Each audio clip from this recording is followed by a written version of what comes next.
నేటి నుంచి అమల్లోకి 3 కొత్త చట్టాలు. భారతీయ న్యాయ సంహిత, భారతీయ నాగరిక్ సురక్షా సంహిత, భారతీయ సాక్ష్య అధినియం. ఈ 3 కొత్త చట్టాలు జూలై 1 నుంచి అమల్లోకి వచ్చాయి.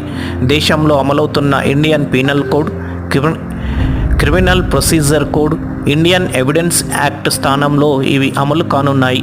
ఈ చట్టాలు శిక్షల కంటే న్యాయానికి ప్రాధాన్యత ఇస్తాయని, భారతీయ ఆదర్శాలను ప్రతిబింబిస్తాయని కేంద్ర హోంమంత్రి అమిత్ షా ఇదివరకే పేర్కొన్న విషయం తెలిసిందే.